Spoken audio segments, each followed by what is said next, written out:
Yeah, so welcome to Foreigner in the Philippines. So I'm just gonna ask some questions. I'm just gonna answer some comments. Why is it? Why is it we got there's a lot of foreigner retiring in the Philippines, especially now in the province, you know? And the question is the value of the dollar.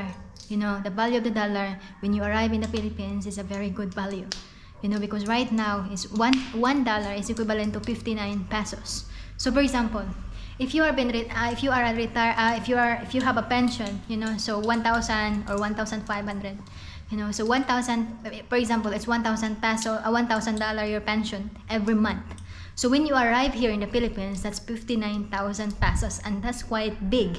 You know, that's quite big because here, usually here, you know, those pensioner here, for example, the pension, nanay got a pension because tatay contribute their social security here, the SSS. So nanay every month receive 3,000 pesos a month. Imagine that nanay who is a pensioner here receive 3,000 pesos a month, whereas if you are a foreigner and your pension is 59,000. You know, and depending on where do you live, it's either on the province or in the city. But if you are in the province, it's a very advantage. You know why? Because if you buy a land, it's rent free. You know, you don't have to pay anything every month.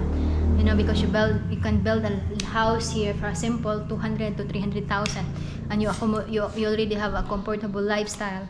You know, but depending on if you wanted a big house, then of course it's kind of the expenses is higher.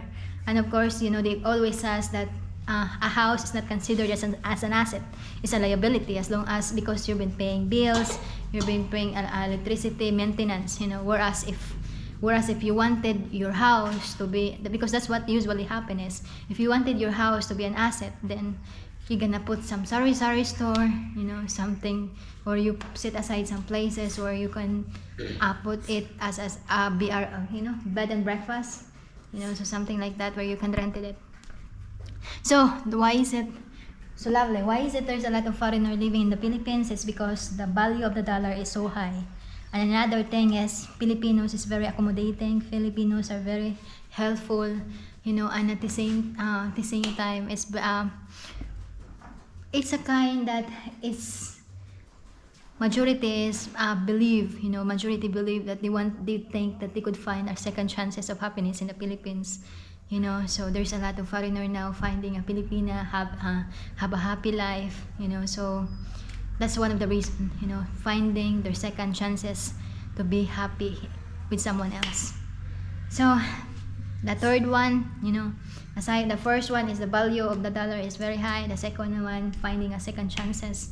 The third one is wanted a peaceful and simple life, you know, peaceful and simple life where they can live their pension, where they can live the money that they save, very comfortable, you know, like a rich man, you know. So we have a friend, we have a friend that he messaged us and saying that there are a lot don't understand why is it I don't want to stay in the US, you know, because the US, the prices is so expensive, you know, whereas if I go to the Philippines, the price is very low. My dollar is so big, you know, the equivalent on my dollar.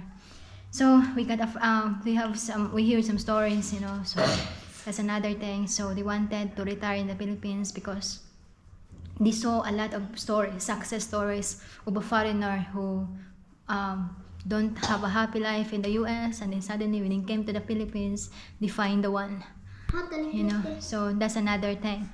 So the next one is, of course, you know, here you could lovely. Here is the price of a commodity is very low, you know, when it comes to your dollar. So here, if you've been in the province, especially in the province, you could buy food. The rice is 10 pesos. You could have chicken curry. You could have a sinigang for 30 pesos. So in other words, you could be able to spend a meal for $1. You know, for $1, you could able to spend your meal. So that's another thing. But it depending on the type of lifestyle that you want when you arrive here in the Philippines, when you wanted to start your life, you know, depending on what do you expect, you know, what do you expect. And of course, embracing the culture, that's another thing. If you wanted to have a happy life, then embrace the culture, the Filipino culture, and don't try to make it change, you know. Just look at, just observe, you know, just observe, and of course, you know, be friendly. Wherever you go, be friendly, because Filipinos are friendly, and if you're gonna if you put respect to them, they will respect you back and embrace you as part of the family. Yeah, so have a great day. Thank you so much, mga unta. Have a great day and God bless. So this one here in the Philippines, this one you could buy it for 20 pesos together with this, and the rice is 30 pesos. So by 50 pesos, that's our meal for how many we are? 4. So the end of the quote is enjoy life, and you know, don't worry what life brings on. Let the tomorrow problems tomorrow, and make your life happy. Have a great day and God bless. Bye bye.